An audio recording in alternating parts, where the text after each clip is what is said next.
It's not clickbait, but let me explain. It's super exciting, actually. Real quick, I need to preface this. This has nothing to do with our June or July events. They're still all scheduled, good to go. We're just gonna be doing a pivot based on our experiences at those. So here's the whole thing. You see, there's a lot of competition when it comes to conferences in the behavior analysis sphere. See, this growing, rapidly expanding industry and field has a lot of opportunities, a lot of needs that need to be met. And at the end of the day, there's a lot of competition for people's time and money. There's a lot of great things out there. See, the reality is that is as valuable as these in-person meetings are.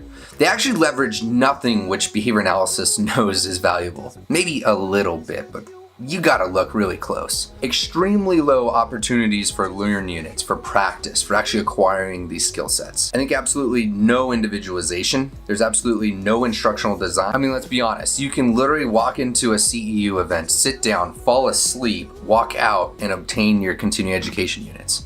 Something gets me thinking that's just not the way it was intended to be. But hey, I've been wrong. I just think it's all kind of messy. And that's not to say that it doesn't have value. I will continue going to these sort of things, but the question is, could we do something much better, much smarter, much cleaner, and much more effective? So on a particular flight, I started to think about this a lot. And we can see all over the internet, people complain about just how expensive these conferences are. But the reality is they're actually extremely costly to put on too. Let me give you an example of some of the costs. So I alluded to $60,000 in the title. $27,900 of that just simply goes towards speaker costs of bringing them in, paying them a small but reasonable amount of honorarium for their time and their commitment to working on crafting these specifically for this event, and their hotel accommodations and flight. Catering, the things that, coffee and those sort of things that you really enjoy, they're actually extremely overpriced. Most venues have them locked in to where you have to get them from a certain place, and those are inflated by anywhere from like 3 to 10 times more than the actual cost if you went out and bought those sort of things.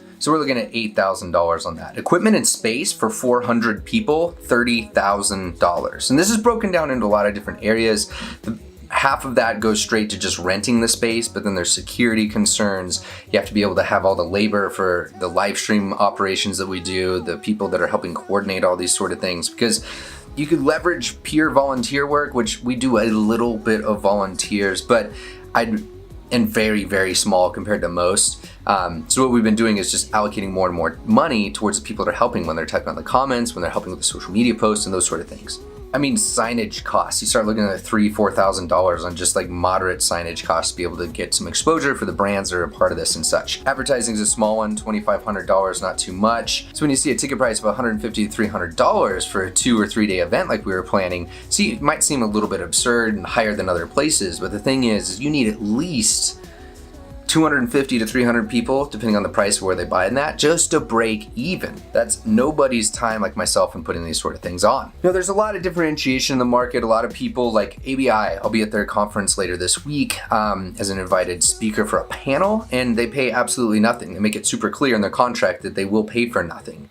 And it's to each their own. There's different ways to go about this. There's ways in which I would like to see it carried out, which included some extra expenses. And the thing is if we can't do it the way that we want to, and if there's all this competition for things and it's not even leveraging our science, could there be a better way to work on trying to provide some sort of value? And I think absolutely so much. So earlier this week, all of our past and current presenters that we've been discussing having it this year, so it's about 30, 35 people, we said, hey, actually we're gonna pump the brakes. Show's canceled this year. But we're just taking a very hard right turn, a very hard pivot. And the thing is the brand may change, the vision is still the same, and how we're going to execute that is going to look a little bit differently.